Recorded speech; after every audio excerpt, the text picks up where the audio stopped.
ભાઈ એસ સોલંકી, પ્રમુખ સમસ્ત કોળી સમાજ. વાત કરવામાં આવે તો સોમનાથ ખાતે શું આયોજન કરવામાં આવ્યું છે, કેટલા દિવસનું આયોજન છે, આયોજનનો ઉદ્દેશ શું છે, આખી વાત કરો. એ ભગવાન સોમનાથના સાનિધ્યમાં અમે એક ભગવત કાર્ય યાની કે ભગવત કથાનું આયોજન કર્યું છે. આ કથાનો મુખ્ય હેતુ છે કે દરેક સમાજની અહીં સોમનાથ ખાતે વાડી છે, અમારે સિર્ફ કોળી સમાજની વાડી નથી. તો આ આયોજન ભગીરથ કાર્યથી અમે રાષ્ટ્રના કોળી સમાજના એક આહવાન કરીએ છીએ કે આ આહવાનમાં સદભાગી બને અને આ આયોજનને કાર્યના કરવા માટે એક તો પ્રેરણા આપે ને આ કાર્યરૂપી જે અનુદાન આવશે એ અનુદાન રૂપી આ એક રાષ્ટ્ર કોળી સમાજની વાડી બને ને આ વાડીમાં દરેક બહારના આવે આશ્રય સ્થાન લે ને આ વાડીમાં બધા સહયોગ બની અને વાડીમાં બધાનું એક આશ્રય સ્થાન બને અને આ જ વાડી રાષ્ટ્રને સમર્પિત રહે કે આ વાડી રૂપી કોઈ પણ રાષ્ટ્રમાંથી કોળી કે યાની કે ભારતના કોઈ ખૂણે દેશ વિદેશમાંથી આવતા કોળી સમાજના સન્માનીઓને રહેવા જમવાની વ્યવસ્થા સેવા મળે અને આ સેવાનો રાષ્ટ્ર અમારે લાભ આપે એવી અમે કોળી સમાજને અમારે પ્રેરણા આપે. અને આ ફાળારૂપી અમે એક જગ્યા નક્કી કરી છે કે જે 21 ગુઠા છે.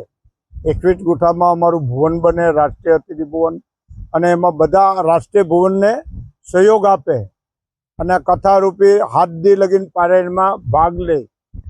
ભાગરૂપી કે યાની કે કથા સાંભળે અને જુદા જુદા સમાજના પણ અમે આમંત્રણ આપ્યા છે. આ સમાજમાં સહભાગી થવા માટે અમારે પ્રેરણા આપે. કોના દ્વારા કોના મુખેથી ભાગવત સપ્તાહનું આયોજન છે, કેટલા દિવસ, કઈ રીતે પોથીયાત્રા, શું પ્રસાદીની વ્યવસ્થા, કોઈ સાંસ્કૃતિક કાર્યક્રમો, આખી વાત કરો. આ ભગવત કાર્યની કથા અમે પ્રાચક જાની કરીને છે, જે મૂળ સુરતના છે, એ વક્તા છે, એના દ્વારા અમે આ પ્રોગ્રામ નક્કી કરવામાં આવ્યો ભગવત પારાયણનો 8 દિવસનો. ધ્વજારોહણ, પોથીયાત્રા, શું આખા કાર્યક્રમ? પ્રથમ અમે સવારના 8 વાગ્યાનો પ્રોગ્રામ, 8:30 વાગ્યાનો, કે ભગવાન સોમનાથને જીજા પ્રથમ ચડાવશું. ત્યારબાદ અમારા વેગડા ભીલ છે એને ચડાવવામાં આવશે.